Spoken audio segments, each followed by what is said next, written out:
جہاں میں اہل ایمان صورت خورشید جیتے ہیں، ادھر ڈوبے ادھر نکلے، ادھر ڈوبے ادھر نکلے۔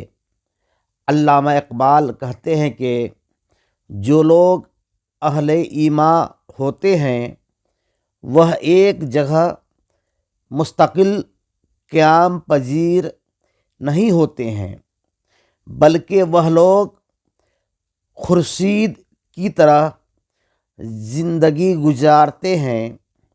جیسے خورشید کسی جگہ غروب ہوتا ہے تو کسی جگہ طلوع ہوتا ہے، اہل ایمان بھی اسلام کی بقا کی خاطر گردش کرتے ہیں۔